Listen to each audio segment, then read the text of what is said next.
Dostlar, əgər psixoloji terapiyaya getmək istəyirsinizsə, bu videonu mütləq terapiyaya getməmişdən öncə izləyin. Bəzi insanlar terapiyaya müraciət edəndə əslində əsl müraciət səbəblərini bilirlər, amma psixoloqdan çəkindiklərinə görə tamamilə başqa bir mövzunu ortaya qoyurlar. Yəni müraciət səbəbi nədir deyə psixoloq soruşanda başlayırlar tamam başqa bir şey haqqında danışmağa. Həqiqətən onları narahat eləyən və həqiqətən müraciət etmək istədikləri səbəb haqqında danışmırlar.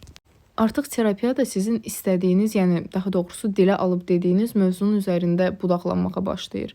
Həm pulunuz gedir, həm vaxtınız gedir, həm ümumiyyətlə sizi narahat edən problemin üzərində söhbət getmir.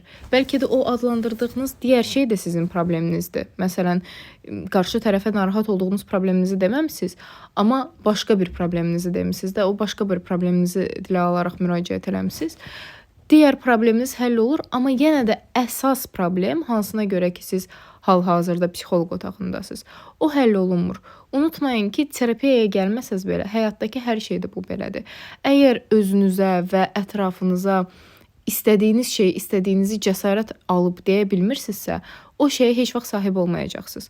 İlk öncə özünüzlə dürüst olmalısınız və istədiyiniz şey istəməkdən utanmamalısınız. Çünki istədiyiniz şeyi istəməkdən utansanız, sizin yerinizə utanmayanlar sahib olacaq ona.